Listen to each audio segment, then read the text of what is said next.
Capítulo 1. O Deus de todo o conforto. Paulo, apóstolo de Cristo Jesus pela vontade de Deus, e o irmão Timóteo. A Igreja de Deus que está em Corinto, com todos os santos de toda a Acaia. A vocês, graça e paz da parte de Deus nosso Pai e do Senhor Jesus Cristo. Bendito seja o Deus e Pai de nosso Senhor Jesus Cristo, Pai das misericórdias e Deus de toda consolação. Que nos consola em todas as nossas tribulações, para que, com a consolação que recebemos de Deus, possamos consolar os que estão passando por tribulações. Pois assim como os sofrimentos de Cristo transbordam sobre nós, também por meio de Cristo transborda a nossa consolação. Se somos atribulados, é para a consolação e salvação de vocês. Se somos consolados, é para a consolação de vocês, a qual dá paciência para suportarem os mesmos sofrimentos que nós estamos padecendo. E a nossa esperança em relação a vocês está firme, porque sabemos que, da mesma forma que vocês participam dos nossos sofrimentos, participam também da nossa consolação. Irmãos, não queremos que vocês desconheçam as tribulações que sofremos na província da Ásia, as quais foram muito além da nossa capacidade de suportar, a ponto de perdermos a esperança da própria vida. De fato, já tínhamos sobre nós a sentença de morte, para que não confiássemos em nós mesmos, mas em Deus, que ressuscita os mortos. Ele nos livrou e continuará nos livrando de tal perigo de morte. Nele temos depositado a nossa esperança de que continuará a livrar-nos. Enquanto vocês nos ajudam com as suas orações. Assim muitos darão graças por nossa causa, pelo favor a nós concedido em resposta às orações de muitos. Este é o nosso orgulho, a nossa consciência dá testemunho de que nos temos conduzido no mundo, especialmente em nosso relacionamento com vocês, com santidade e sinceridade provenientes de Deus, não de acordo com a sabedoria do mundo, mas de acordo com a graça de Deus. Pois nada escrevemos que vocês não sejam capazes de ler ou entender. E espero que, assim como vocês nos entenderam em parte, venham a entender plenamente que podem orgulhar-se de nós, assim como nos orgulharemos de vocês no dia do Senhor Jesus. Confiando nisso e para que vocês fossem duplamente beneficiados, eu planejava primeiro visitá-los. Em minha ida à Macedônia e voltar a vocês vindo de lá, para que me ajudassem em minha viagem para a Judéia. Quando planejei isso, será que o fiz levianamente? Ou será que faço meus planos de modo mundano, dizendo ao mesmo tempo sim e não? Todavia, como Deus é fiel, nossa mensagem a vocês não é sim e não. Pois o Filho de Deus, Jesus Cristo, pregado entre vocês por mim e também por Silvano e Timóteo, não foi sim e não, mas nele sempre houve sim. Pois quantas forem as promessas feitas por Deus, tantas tem em Cristo o sim. Por isso, por meio dele, o Amém é pronunciado por nós para a glória de Deus. Ora, é Deus que faz que nós e vocês permaneçamos firmes em Cristo. Ele nos ungiu. Nos selou como sua propriedade e pôs o seu Espírito em nossos corações como garantia do que está por vir. Invoco a Deus como testemunha de que foi a fim de poupá-los que não voltei a Corinto. Não que tenhamos domínio sobre a sua fé, mas cooperamos com vocês para que tenham alegria, pois é pela fé que vocês permanecem firmes. Capítulo 2. Perdão para o pecador confirmado. Por isso resolvi não fazer outra visita que causasse tristeza a vocês. Pois, se os entristeço, quem me alegrará senão vocês, a quem tenho entristecido? Escrevi como escrevi para que, quando eu for, não seja entristecido por aqueles que deveriam alegrar-me. Estava confiante em que todos vocês compartilhariam da minha alegria. Pois eu escrevi com grande aflição e angústia de coração, e com muitas lágrimas, não para entristecê-los, mas para que soubessem como é profundo o meu amor por vocês. Se um de vocês tem causado tristeza, não a tem causado apenas a mim, mas também, em parte, para eu não ser demasiadamente severo com todos vocês. A punição que foi imposta pela maioria é suficiente. Agora, ao contrário, vocês devem perdoar-lhe e consolá-lo, para que ele não seja dominado por excessiva tristeza. Portanto, eu recomendo que reafirmem o amor que têm por ele. Eu escrevi com o propósito de saber se vocês seriam aprovados, isto é, se seriam obedientes em tudo. Se vocês perdoam alguém, eu também perdoo, e aquilo que perdoei, se é que havia alguma coisa para perdoar, perdoei na presença de Cristo, por amor a vocês. A fim de que Satanás não tivesse vantagem sobre nós, pois não ignoramos as suas intenções. Quando cheguei a Troade para pregar o Evangelho de Cristo e vi que o Senhor me havia aberto uma porta. Ainda assim, não tive sossego em meu espírito, porque não encontrei ali meu irmão Tito. Por isso, despedi-me deles e fui para a Macedônia. Mas graças a Deus, que sempre nos conduz vitoriosamente em Cristo e por nosso intermédio exala em todo lugar a fragrância do seu conhecimento. Porque para Deus somos o aroma de Cristo entre os que estão sendo salvos e os que estão perecendo. Para estes somos cheiro de morte, para aqueles, fragrância de vida. Mas quem está capacitado para tanto? Ao contrário de muitos, não negociamos a palavra de Deus visando algum lucro. Antes, em Cristo falamos diante de Deus com sinceridade, como homens enviados por Deus. Capítulo 3. A glória do novo pacto. Será que com isso estamos começando a nos recomendar a nós mesmos novamente? Será que precisamos, como alguns, de cartas de recomendação para vocês ou da parte de vocês? Vocês mesmos são a nossa carta, escrita em nosso coração, conhecida e lida por todos. Vocês demonstram que são uma carta de Cristo, resultado do nosso ministério, escrita não com tinta, mas com o Espírito do Deus vivo, não em tábuas de pedra, mas em tábuas de corações humanos. Tal é a confiança que temos diante de Deus, por meio de Cristo. Não que possamos reivindicar qualquer coisa com base em nossos próprios méritos, mas a nossa capacidade vem de Deus. Ele nos capacitou para sermos ministros de uma nova aliança, não da letra, mas do Espírito, pois a letra mata, mas o Espírito vivifica. O ministério que trouxe a morte foi gravado com letras em pedras, mas esse ministério veio com tal glória que os israelitas não podiam fixar os olhos na face de Moisés, por causa do resplendor do seu rosto, ainda que desvanecente. Não será o ministério do Espírito ainda muito mais glorioso? Se era glorioso o ministério que trouxe condenação, quanto mais glorioso será o ministério que produz justificação. Pois o que outrora foi glorioso, agora não tem glória, em comparação com a glória insuperável. E, se o que estava se desvanecendo se manifestou com glória, quanto maior será a glória do que permanece. Portanto, visto que temos tal esperança, mostramos muita confiança. Não somos como Moisés, que colocava um véu sobre a face para que os israelitas não contemplassem o resplendor que se desvanecia. Na verdade a mente deles se fechou, pois até hoje o mesmo véu permanece quando é lida a antiga aliança. Não foi retirado, porque é somente em Cristo que ele é removido. De fato, até o dia de hoje, quando Moisés é lido, um véu cobre os seus corações. Mas, quando alguém se converte ao Senhor, o véu é retirado. Ora, o Senhor é o Espírito e onde está o Espírito do Senhor ali a liberdade. E todos nós, que com a face descoberta contemplamos a glória do Senhor, segundo a sua imagem estamos sendo transformados com glória cada vez maior, a qual vem do Senhor, que é o Espírito. Capítulo 4. Tesouros em recipientes frágeis. Portanto, visto que temos este ministério pela misericórdia que nos foi dada, não desanimamos. Antes, renunciamos aos procedimentos secretos e vergonhosos, não usamos de engano nem torcemos a palavra de Deus. Ao contrário, mediante a clara exposição da verdade, recomendamo-nos à consciência de todos, diante de Deus. Mas, se o nosso evangelho está encoberto, para os que estão perecendo é que está encoberto.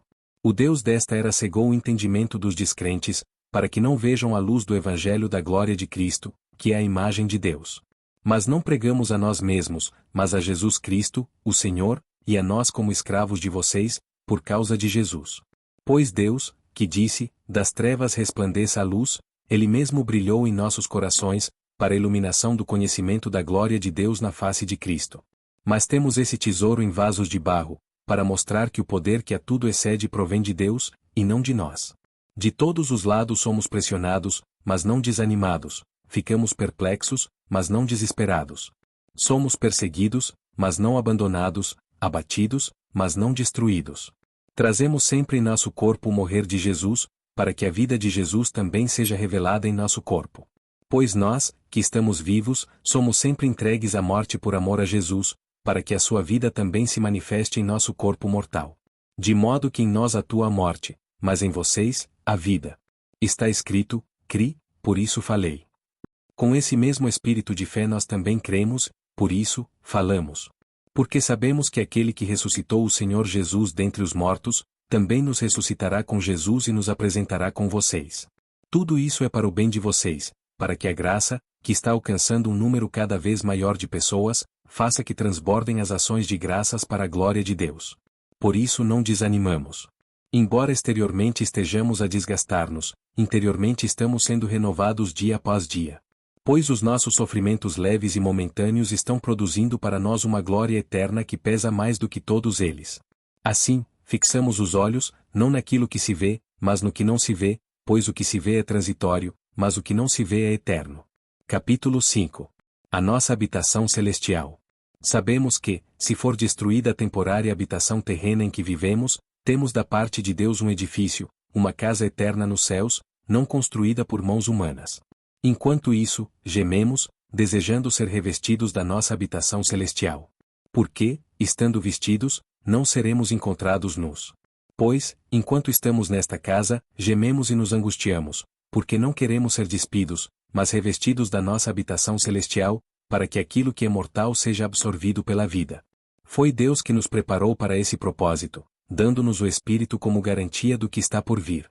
Portanto, temos sempre confiança e sabemos que, enquanto estamos no corpo, estamos longe do Senhor.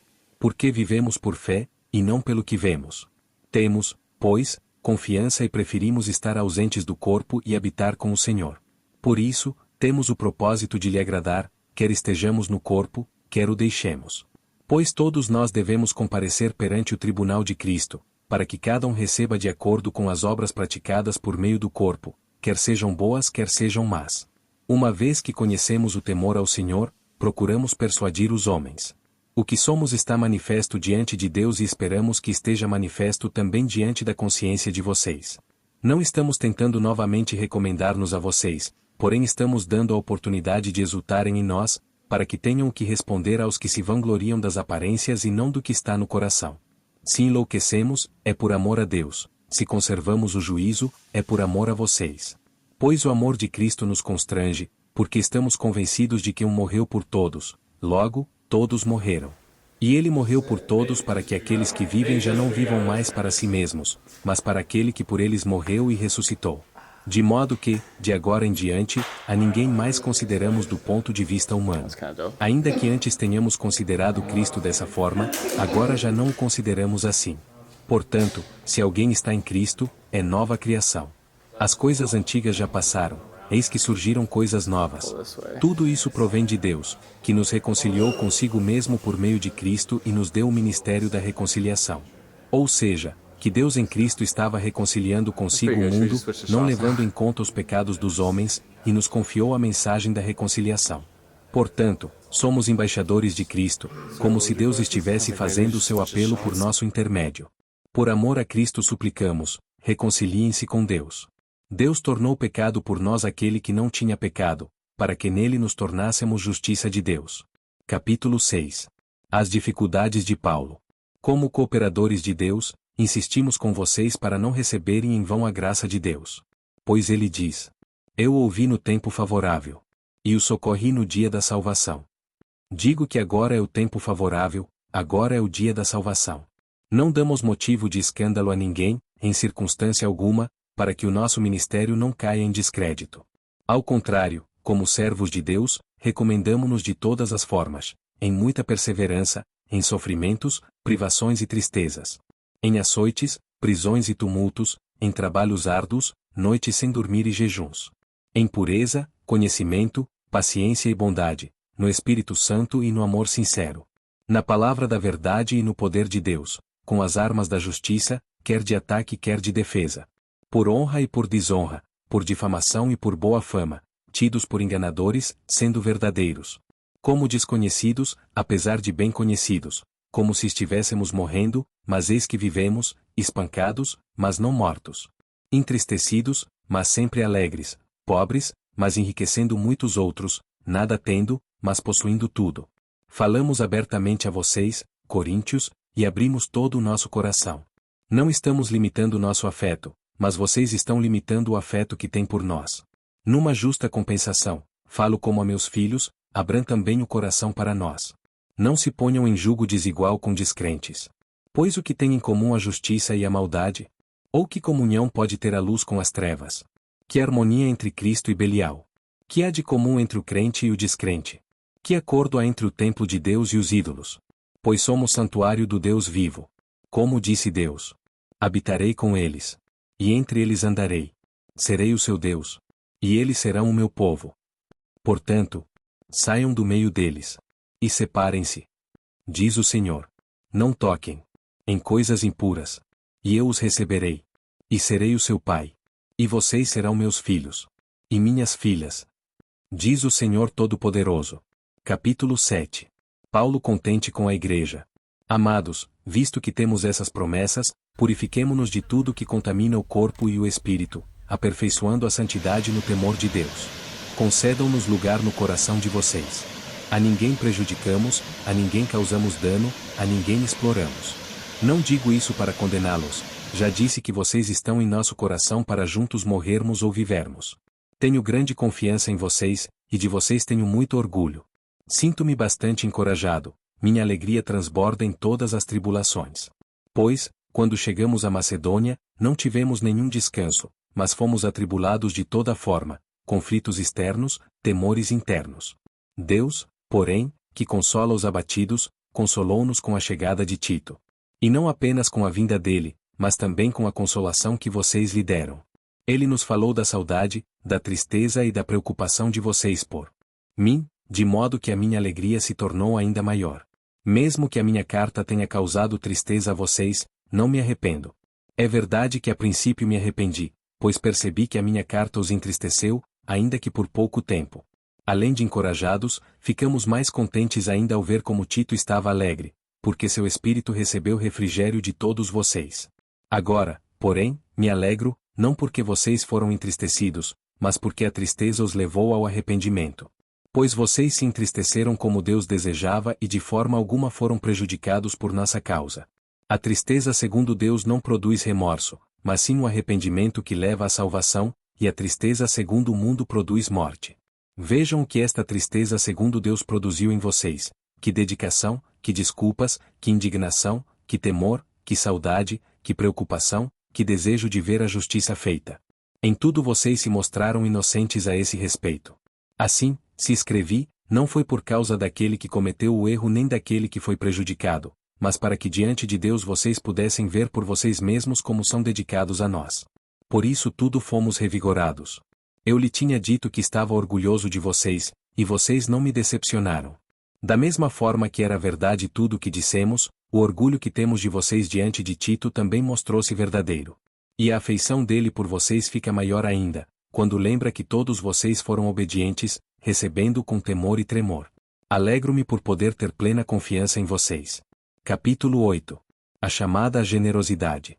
Agora, irmãos, queremos que vocês tomem conhecimento da graça que Deus concedeu às igrejas da Macedônia.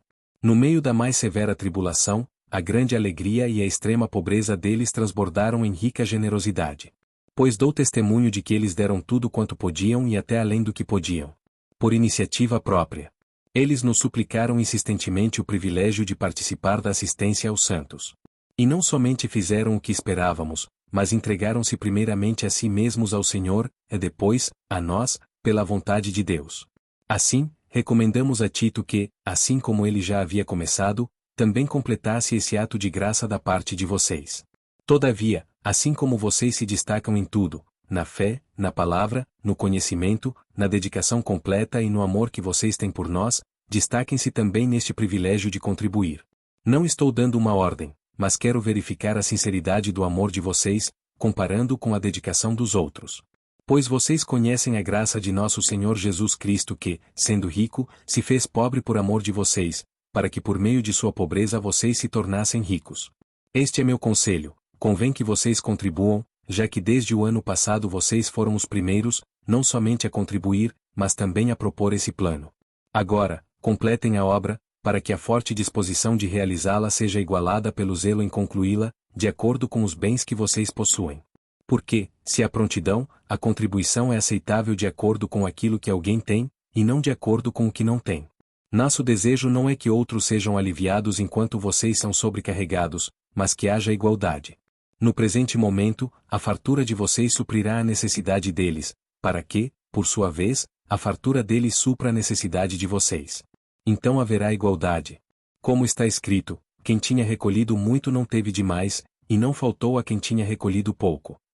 Agradeço a Deus ter ele posto no coração de Tito o mesmo cuidado que tenho por vocês.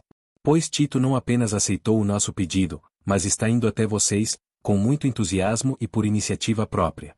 Com ele estamos enviando o irmão que é recomendado por todas as igrejas por seu serviço no Evangelho. Não só por isso, mas ele também foi escolhido pelas igrejas para nos acompanhar quando formos ministrar esta doação, o que fazemos para honrar o próprio Senhor e mostrar a nossa disposição. Queremos evitar que alguém nos critique quanto ao nosso modo de administrar essa generosa oferta. Pois estamos tendo cuidado de fazer o que é correto, não apenas aos olhos do Senhor, mas também aos olhos dos homens. Além disso, estamos enviando com eles o nosso irmão que muitas vezes e de muitas maneiras já nos provou que é muito dedicado, e agora ainda mais, por causa da grande confiança que ele tem em vocês. Quanto a Tito, ele é meu companheiro e cooperador entre vocês. Quanto a nossos irmãos, eles são representantes das igrejas e uma honra para Cristo. Portanto, diante das demais igrejas, demonstrem a esses irmãos a prova do amor que vocês têm e a razão do orgulho que temos de vocês. Capítulo 9. Semear generosamente. Não tenho necessidade de escrever a respeito dessa assistência aos santos. Reconheço a sua disposição em ajudar e já mostrei aos macedônios o orgulho que tenho de vocês, dizendo-lhes que, desde o ano passado, vocês da Acaia estavam prontos a contribuir, e a dedicação de vocês motivou a muitos. Contudo, estou enviando os irmãos para que o orgulho que temos de vocês a esse respeito não seja em vão, mas que vocês estejam preparados, como eu disse que estariam. A fim de que, se alguns macedônios forem comigo e os encontrarem despreparados, nós, para não mencionar vocês, não fiquemos envergonhados por tanta confiança que tivemos. Assim, achei necessário recomendar que os irmãos os visitem antes e concluam os preparativos para a contribuição que vocês prometeram. Então ela estará pronta como oferta generosa, e não como algo dado com avareza. Lembrem-se, aquele que semeia pouco também colherá pouco, e aquele que semeia com fartura também colherá fartamente. Cada um dê conforme determinou em seu coração, não com pesar ou por obrigação, pois Deus ama quem dá com alegria. E Deus é poderoso para fazer que toda a graça lhe seja acrescentada, para que em todas as coisas, em todo o tempo, tendo tudo o que é necessário, vocês transbordem em toda boa obra. Como está escrito: distribuiu, deu os seus bens aos necessitados. A sua justiça dura para sempre. Aquele que supre a semente ao que semeia e o pão ao que come também lhe suprirá e multiplicará a semente e fará crescer os frutos da sua justiça. Vocês serão enriquecidos de todas as formas, para que possam ser generosos em qualquer ocasião, por nosso intermédio, a sua generosidade resulte em ação de graças a Deus. O serviço ministerial que vocês estão realizando não está apenas suprindo as necessidades do povo de Deus, mas também transbordando em muitas expressões de gratidão a Deus. Por meio dessa prova de serviço ministerial, outros louvarão a Deus pela obediência que acompanha a confissão que vocês fazem do Evangelho de Cristo e pela generosidade de vocês em compartilhar seus bens com eles e com todos os outros. E nas orações que fazem por vocês, eles estarão cheios de amor por vocês, por causa da insuperável graça que Deus tem dado a vocês. Graças a Deus por seu dom indescritível. Capítulo 10. Paulo defende a sua autoridade. Eu, Paulo, pela mansidão e pela bondade de Cristo, apelo para vocês. Eu, que sou humilde quando estou face a face com vocês, mas audaz quando ausente. Rogo a vocês que, quando estiver presente, não me obriguem a agir com audácia, tal como penso que ousarei fazer, para com alguns que acham que procedemos segundo os padrões humanos. Pois, embora vivamos como homens, não lutamos segundo os padrões humanos. As armas com as quais lutamos não são humanas, ao contrário, são poderosas em Deus para destruir fortalezas. Destruímos argumentos e toda pretensão que se levanta contra o conhecimento de Deus e levamos cativo todo pensamento, para torná-lo obediente a Cristo. E estaremos prontos para punir todo ato de desobediência, uma vez estando completa a obediência de vocês. Vocês observam apenas a aparência das coisas. Se alguém está convencido de que pertence a Cristo, deveria considerar novamente consigo mesmo que, assim como ele, nós também pertencemos a Cristo. Pois mesmo que eu tenha me orgulhado um pouco mais da autoridade que o Senhor nos deu, não me envergonho disso, pois essa autoridade é para edificá-los, e não para destruí-los. Não quero que pareça que estou tentando amedrontá-los com as minhas cartas. Pois alguns dizem, as cartas dele são duras e fortes, mas ele pessoalmente não impressiona, e a sua palavra é desprezível. Saibam tais pessoas que aquilo que somos em cartas, quando estamos ausentes, seremos em atos, quando estivermos presentes. Não temos a pretensão de nos igualar ou de nos comparar com alguns que se recomendam a si mesmos. Quando eles se medem e se comparam consigo mesmos, agem sem entendimento. Nós, porém, não nos gloriaremos além do limite adequado, mas limitaremos nosso orgulho à esfera de ação que Deus nos confiou, a qual alcança vocês inclusive. Não estamos indo longe demais em nosso orgulho, como seria se não tivéssemos chegado até vocês, pois chegamos a vocês com o Evangelho de Cristo. Da mesma forma, não vamos além de nossos limites, gloriando-nos de trabalhos que outros fizeram. Nossa esperança é que, à medida que for crescendo a fé que vocês têm, nossa atuação entre vocês aumente ainda mais. Para que possamos pregar o Evangelho nas regiões que estão além de vocês, sem nos vangloriarmos de trabalho já realizado em território de outro. Contudo, quem se gloriar glorie-se no Senhor. Pois não é aprovado quem a si mesmo se recomenda, mas aquele a quem o Senhor recomenda. Capítulo 11. Paulo e os falsos apóstolos.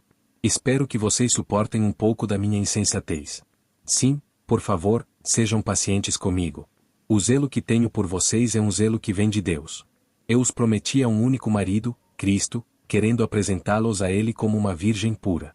O que receio, e quero evitar, é que assim como a serpente enganou Eva com astúcia, a mente de vocês seja corrompida e se desvie da sua sincera e pura devoção a Cristo. Pois, se alguém tem pregado a vocês um Jesus que não é aquele que pregamos, ou se vocês acolhem um espírito diferente do que acolheram ou um evangelho diferente do que aceitaram, vocês o toleram com facilidade.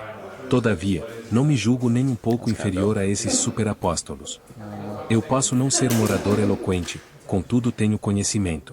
De fato, já manifestamos isso a vocês em todo tipo de situação. Será que cometi algum pecado ao humilhar-me a fim de elevá-los, pregando a vocês gratuitamente o Evangelho de Deus? Despojei outras igrejas, recebendo delas sustento, a fim de servi-los.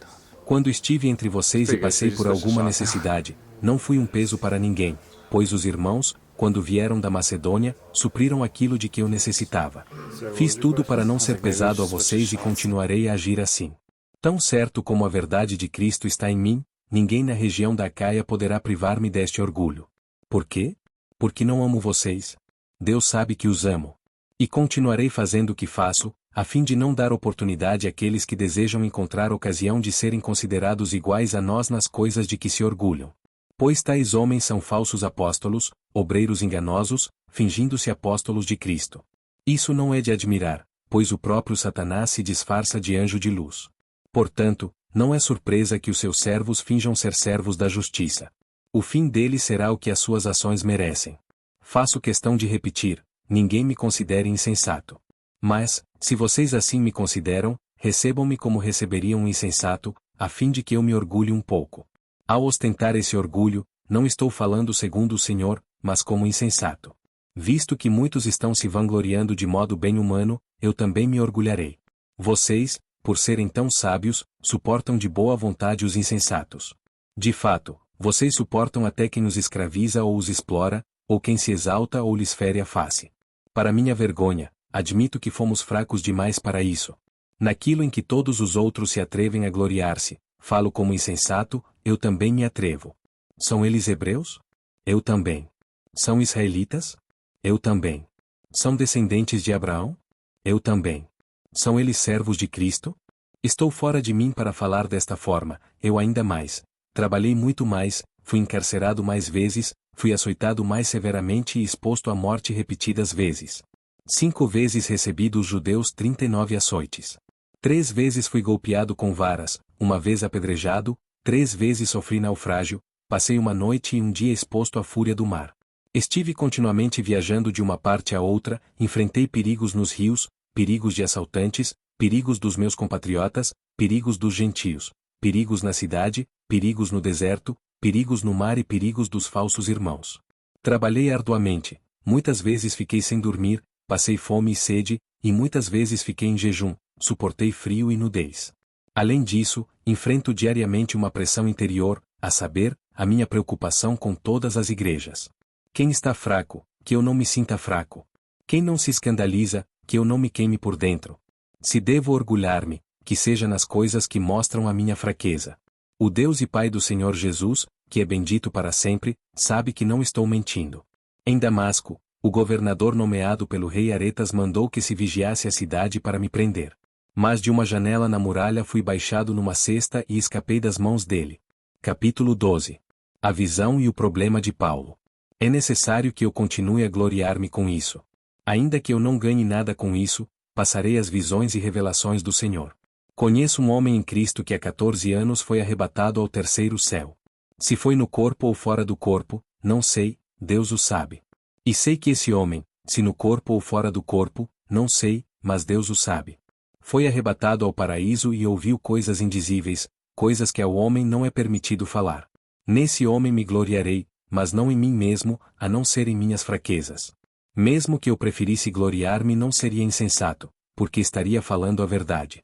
Evito fazer isso para que ninguém pense a meu respeito mais do que em mim vê ou de mim ouve. Para impedir que eu me exaltasse por causa da grandeza dessas revelações, foi-me dado um espinho na carne, um mensageiro de Satanás, para me atormentar. 3 vezes roguei ao Senhor que o tirasse de mim. Mas ele me disse: minha graça é suficiente a você, pois o meu poder se aperfeiçoa na fraqueza. Portanto, eu me gloriarei ainda mais alegremente em minhas fraquezas, para que o poder de Cristo repouse em mim. Por isso, por amor de Cristo, regozijo-me nas fraquezas, nos insultos, nas necessidades, nas perseguições, nas angústias. Pois, quando sou fraco, é que sou forte. Fui insensato, mas vocês me obrigaram a isso. Eu devia ser recomendado por vocês, pois em nada sou inferior aos superapóstolos, embora eu nada seja. As marcas de um apóstolo, sinais, maravilhas e milagres, foram demonstradas entre vocês, com grande perseverança. Em que vocês foram inferiores às outras igrejas, exceto no fato de eu nunca ter sido um peso para vocês? Perdoem-me essa ofensa. Agora, estou pronto para visitá-los pela 3ª vez e não serei um peso, porque eu que desejo não são os seus bens, mas vocês mesmos. Além disso, os filhos não devem ajuntar riquezas para os pais, mas os pais para os filhos. Assim, de boa vontade, por amor de vocês, gastarei tudo o que tenho e também me desgastarei pessoalmente. Visto que os amo tanto, devo ser menos amado. Seja como for, não tenho sido um peso para vocês. No entanto, como sou astuto, eu os prendi com astúcia. Porventura eu os explorei por meio de alguém que enviei a vocês? Recomendei a Tito que os visitasse, acompanhado de outro irmão. Por acaso Tito os explorou? Não agimos nós no mesmo espírito e não seguimos os mesmos passos? Vocês pensam que durante todo este tempo estamos nos defendendo perante vocês? Falamos diante de Deus como alguém que está em Cristo, e tudo o que fazemos, amados irmãos, é para fortalecê-los. Pois temo que, ao visitá-los, não os encontre como eu esperava, e que vocês não me encontrem como esperavam. Temo que haja entre vocês brigas, invejas, manifestações de ira, divisões, calúnias, intrigas, arrogância e desordem. Receio que, ao visitá-los outra vez, o meu Deus me humilhe diante de vocês e eu lamente por causa de muitos que pecaram anteriormente e não se arrependeram da impureza, da imoralidade sexual e da libertinagem que praticaram. Capítulo 13. Avisos finais. Esta será minha 3ª visita a vocês. Toda questão precisa ser confirmada pelo depoimento de 2 ou 3 testemunhas. Já os adverti quando estive com vocês pela 2ª vez. Agora, estando ausente, escrevo aos que antes pecaram e aos demais. Quando voltar, não os pouparei. Visto que vocês estão exigindo uma prova de que Cristo fala por meu intermédio. Ele não é fraco ao tratar com vocês, mas poderoso entre vocês. Pois, na verdade, foi crucificado em fraqueza, mas vive pelo poder de Deus. Da mesma forma, somos fracos nele, mas, pelo poder de Deus, viveremos com ele para servir vocês. Examinem-se para ver se vocês estão na fé, provem a vocês mesmos. Não percebem que Cristo Jesus está em vocês? A não ser que tenham sido reprovados. E espero que saibam que nós não fomos reprovados. Agora, oramos a Deus para que vocês não pratiquem mal algum. Não para que os outros vejam que temos sido aprovados, mas para que vocês façam o que é certo, embora pareça que tenhamos falhado. Pois nada podemos contra a verdade, mas somente em favor da verdade. Ficamos alegres sempre que estamos fracos e vocês estão fortes. Nossa oração é que vocês sejam aperfeiçoados. Por isso escrevo estas coisas estando ausente, para que, quando eu for, não precise ser rigoroso no uso da autoridade que o Senhor me deu para edificá-los, e não para destruí-los. Sem mais, irmãos, despeço-me de vocês. Procurem aperfeiçoar-se, exortem-se mutuamente, tenham um só pensamento, vivam em paz. E o Deus de amor e paz estará com vocês. Saúdem-nos aos outros com beijo santo. Todos os santos enviam saudações. A graça do Senhor Jesus Cristo, o amor de Deus e a comunhão do Espírito Santo sejam com todos vocês.